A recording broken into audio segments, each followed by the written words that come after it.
आज का वीडियो अगर आपने एंड तक देख लिया तो आई कैन गारंटी यू अगर आपको के फीवर हुआ है तो वो ऑन द स्पॉट उतर जाएगा। इंडियंस नॉट अलाउड, ऐसे बैनर्स सोल के ऑलमोस्ट हर क्लब्स के बाहर लगे हुए हैं। इस्लाम एंड हिंदूज आउट, ऐसे बैनर्स स्पेसिफिकली कोरिया के दाएगू सिटी में काफी कॉमन है। ओह माय गॉड, ये क्या है? इस्लाम आउट, हिंदू भी लिखा है इसमें।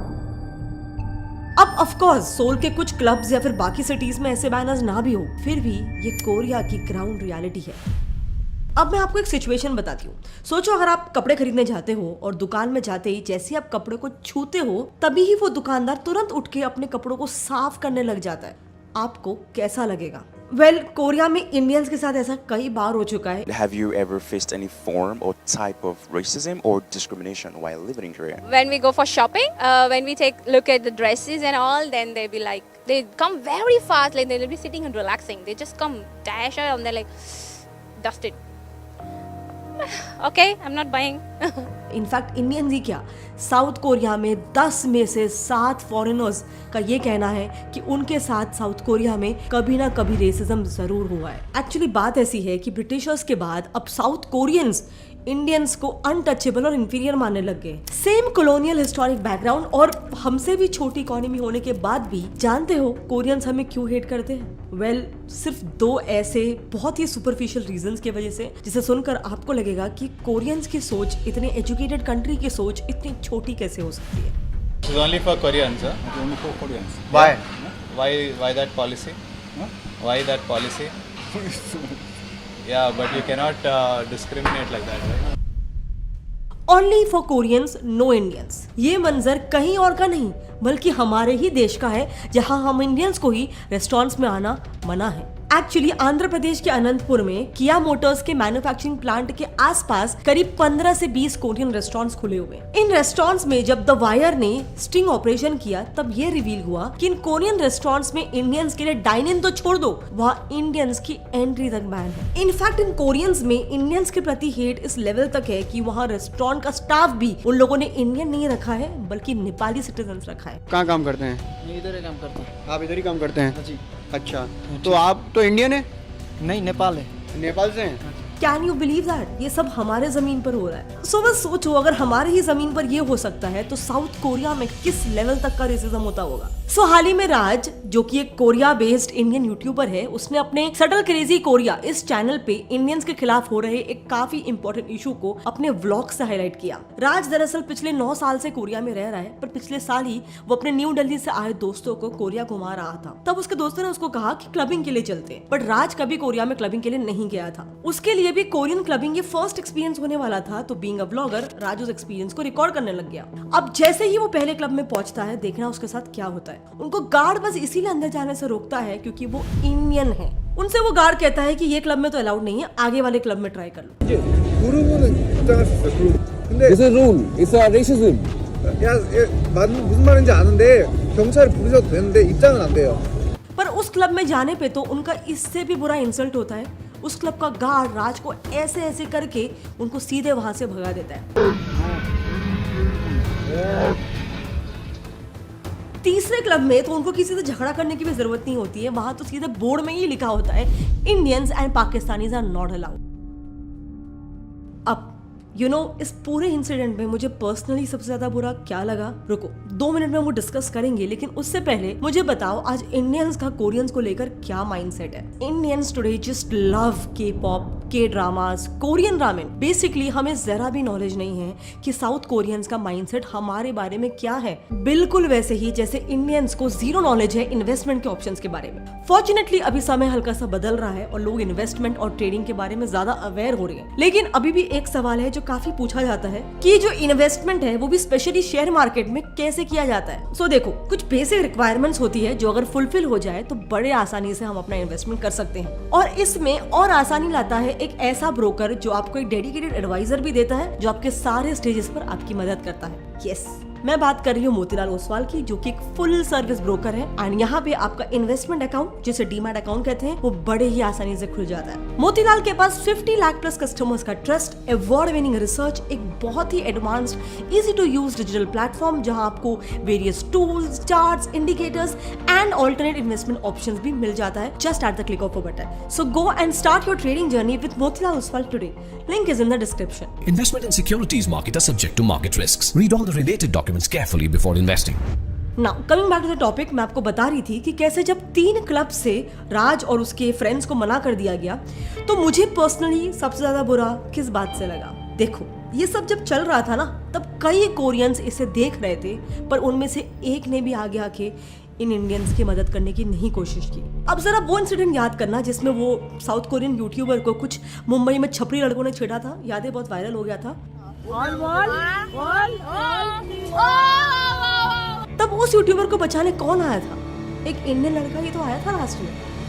Incident being unfolded, he came to her rescue. और इंडियंस ने ऑनलाइन जो उसको हेवीली सपोर्ट किया वो अलग। इनफैक्ट पुलिस ने खुद एक्शन लेते हुए उन छपरी लड़कों को अरेस्ट भी किया था, बिल्कुल जैसे उस लड़की ने किया। राज ने भी उस इंसिडेंट का व्लॉग निकालकर उसे यूट्यूब पे अपलोड किया था, लेकिन इस इंसिडेंट में कोरियन एडमिनिस्ट्रेशन से किसी ने भी इसे नोटिस नहीं किया। सो क्या हम ये मान ले कि उनके हिसाब से हमारी कोई वैल्यू नहीं है? नाउ आई नो आप बोलोगे कि सिर्फ एक छोटे से इंसिडेंट से, 2-3 इंसिडेंट से ये पूरा ओपिनियन फॉर्म नहीं कर सकते हैं, तो मेरी बात छोड़ो, जरा आप खुद ही यूट्यूब पे कोरिया हेट्स इंडियंस ये कीवर्ड टाइप करके देख लो। आपको बहुत सारे ऐसे वीडियोस मिल जाएंगे जहां पर वो अपनी रेसिज्म की स्टोरीज ओपनली शेयर कर रहे हैं। उन्हीं वीडियोस में से जब मैं खुद गो थ्रू कर रही थी, तब एक कोरियन चैनल बिबिम कोरिया के पॉडकास्ट में इस इंडियन लड़की ने अपना एक काफी इनह्यूमन एक्सपीरियंस शेयर किया था। उसने बताया कि जब भी वो कोरिया के पब्लिक प्लेसेस पे किसी सीट पे बैठने जाती थी, तब उस सीट पे उसके बैठते ही बाकी कोरियंस उठकर चले जाते थे, जैसे कि वो कोई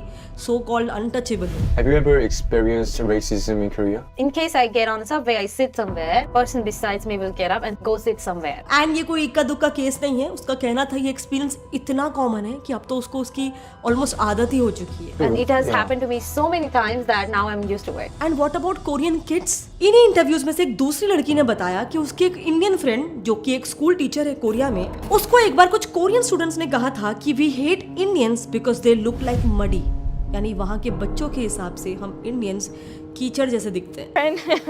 She's a teacher and she was teaching and they were talking about India, I guess. Small kids and they were like, oh, we don't like Indian people. They look like muddy. अब बस सोचो कि अगर बच्चे ये बात बोल सकते हैं, मतलब इस सोसाइटी में ये हेट, ये रेसिज्म किस हद तक पेनिट्रेट हो चुका है।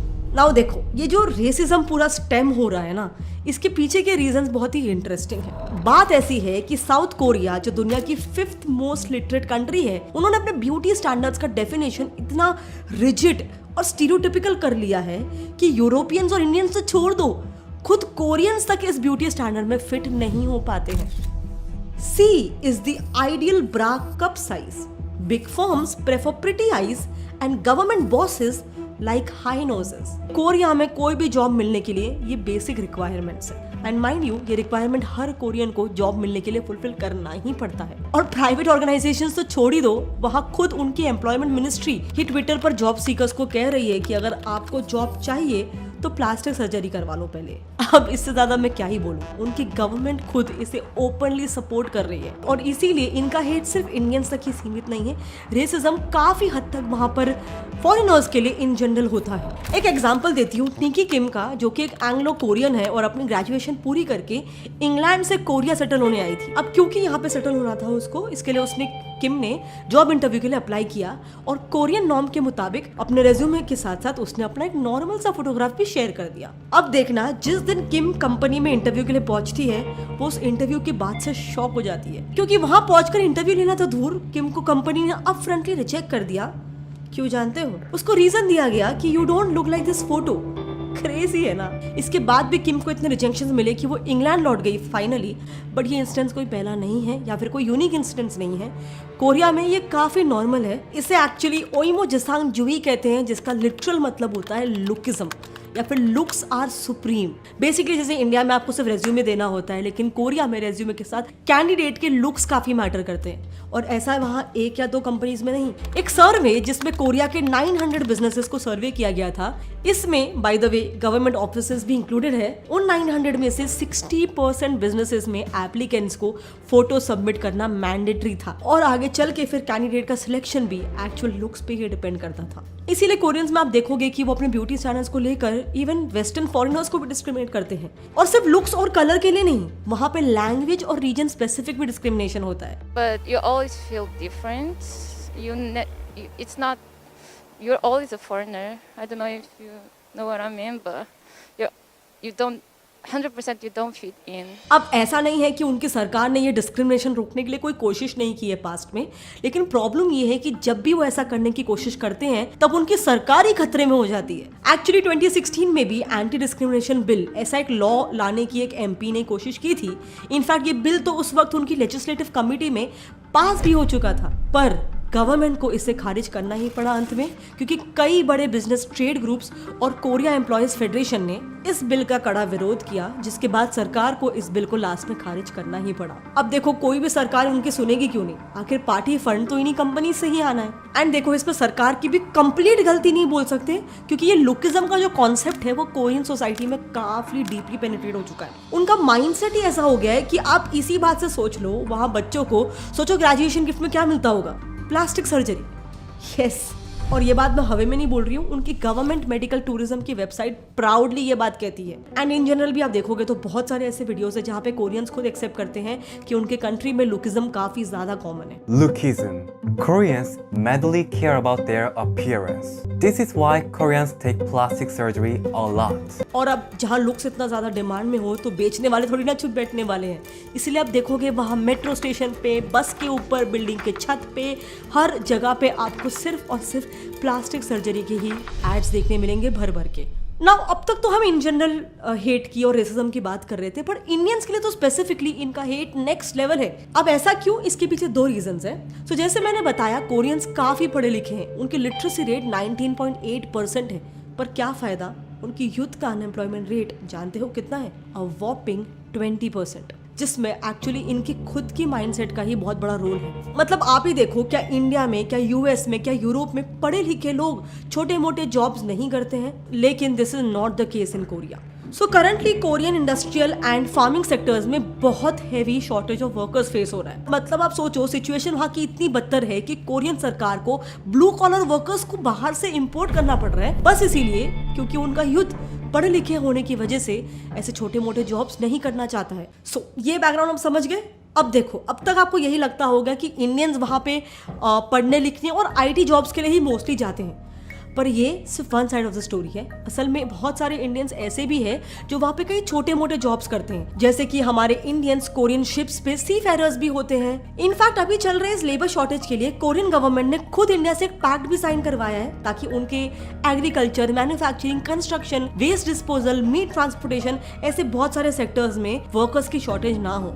अब देखो, यहाँ रेसिज्म अगेंस्ट इंडिया एकदम ज्यादा इसीलिए है क्योंकि कोरियंस का मेंटालिटी ये है कि इंडियंस हमारे यहाँ पे छोटी मोटे जॉब्स करते हैं। इसके अलावा दूसरा रीजन तो इनके यहाँ पे रेसिज्म बहुत कॉमन है ही, लेकिन skin colour, white skin colour से जो उनका फेटिश है वो बहुत ज्यादा कॉमन है। लेकिन हम इंडियंस का कलर व्हीटिश होता है, इसीलिए ये भी एक बहुत इंपॉर्टेंट रीजन बन जाता है कि इतना ज्यादा रेसिज्म इंडियंस के खिलाफ वहाँ पे होता है। और ऐसा मैं नहीं, खुद कोरियंस ने ही कहा है। दरअसल Korea institute for international economic policy ने पूरे कोरिया में एक इंटरेस्टिंग सर्वे किया था, जिसमें ही कई कोरियंस ने ये ओपनली एक्सेप्ट किया था कि हम इंडियंस को अनसेफ, अंडर डेवलप्ड और ओल्ड फैशन समझते हैं। एक्चुअली देखो, रूट प्रॉब्लम पता है क्या है, इनकी भी इसमें उतनी गलती नहीं है ऐसा कह सकते हैं, ज्यादा मेजर गलती है इंफॉर्मेशन गैप की। एक्चुअली ये कोरियंस हम इंडियंस के बारे में कुछ जानते ही नहीं है। देखो, आज कोरिया में सिर्फ 12,000 इंडियंस ही रहते हैं और टूरिस्ट भी करीब वहाँ पर हर साल 1 लाख लोग ही जाते हैं। तो ऐसे में बाकी लोगों से इंडियन कल्चर के बारे में उन्हें बहुत ही कम पता चलता है। और रही बात इंडियन गवर्नमेंट की, तो हमारे देश और कोरिया में ऑफिशियल डिप्लोमेटिक टाइज भी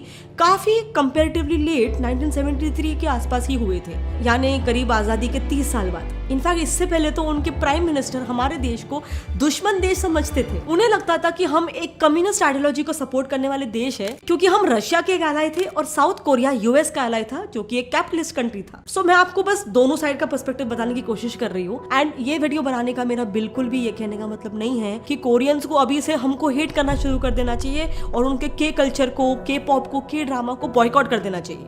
ऐसा मैं बिल्कुल भी नहीं कह रही हूँ। इनफैक्ट हमारा तो कल्चर ही अतिथि देवो भव का है। मैं बस ये कह रही हूँ कि इट्स हाई टाइम कि हम इंडियंस ये समझ जाए कि हाँ, दूसरे देशों की रिस्पेक्ट करना, उनके कल्चर को फॉलो करना, उनसे अच्छे एस्पेक्ट्स उठाना, ये बिल्कुल अच्छी बात है, लेकिन एक दूसरे देश की इज्जत करते वक्त हमें अपनी रिस्पेक्ट नहीं खोनी है। मुझे एक्चुअली काफी सारे ऐसे रैंडम वीडियोस मिले जहाँ पे लोग अपना पर्सनल ओपिनियन शेयर कर रहे थे। जब मैंने और देखना शुरू किया तो मुझे मालूम पड़ा यस, एक्चुअली काफी सारे साउथ कोरियंस इंडियंस को हेट करते हैं, उनके खिलाफ उनके मन में बहुत ज्यादा रेसिज्म है। तो मैं बस आपको ये एक ऑल्टरनेट पर्सपेक्टिव देना चाहती थी कि नो डाउट अगर आपको के ड्रामा देखना है, आपको पसंद है, जरूर देखिए, लेकिन इतना जरूर याद रखिए कि this should not be at the cost of your self respect, our self respect. And again ये मेरा ओपिनियन है, to each to its own. आपका क्या ओपिनियन इस बात में? क्या आपके हिसाब से हमें इस इशू के ऊपर के पॉप या के ड्रामा को बॉयकॉट करना शुरू कर देना चाहिए, या आपके हिसाब से हमें ऐसा नहीं करना चाहिए? आपके जो भी ओपिनियन है मेरे साथ नीचे कमेंट सेक्शन में शेयर करना। बट इतना जरूर मैं जानती हूँ कि काफी कम लोग इसके बारे में जानते हैं, तो प्लीज जितना हो सके इस वीडियो के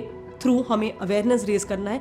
अपने फ्रेंड्स, अपने फैमिली, जिनको भी BTS पसंद है, जिनको भी के ड्रामा, के पॉप पसंद है, उनसे जरूर शेयर करना। वैसे अगर आपको ऐसे सोशल इश्यूज पे वीडियोस देखना पसंद है तो क्या आप जानते हो हाल ही में इंडियन स्टूडेंट्स ने कनाडा को बॉयकॉट करना शुरू कर दिया है? यस, और इसे देखकर कैनेडियन गवर्नमेंट जो पहले आउटराइट थी खालिस्तान इशू पे इंडिया के अगेंस्ट थी, वही कैनेडियन गवर्नमेंट ने ऑलमोस्ट इंडिया के सामने घुटने टेक दिए। एंड वो कौन से रीजन है जिस वजह से इंडियन स्टूडेंट्स कनाडा जैसे देश को बॉयकॉट कर रहे हैं? बहुत इंटरेस्टिंग रीजन है। कुछ स्कैम्स का एंगल है जो कैनेडियन गवर्नमेंट स्टूडेंट्स के साथ कर रही है। अगर आप वो देखना चाहते हो तो हमने इस वीडियो में डिटेल में कवर कर लिया है, आप यहाँ पे क्लिक करके उसे देख सकते हो। और हाँ, अगर आप भी अपने वेल्थ को ग्रो करना चाहते हो तो do not forget to start your financial journey with Motilal Oswal. Link is in the description.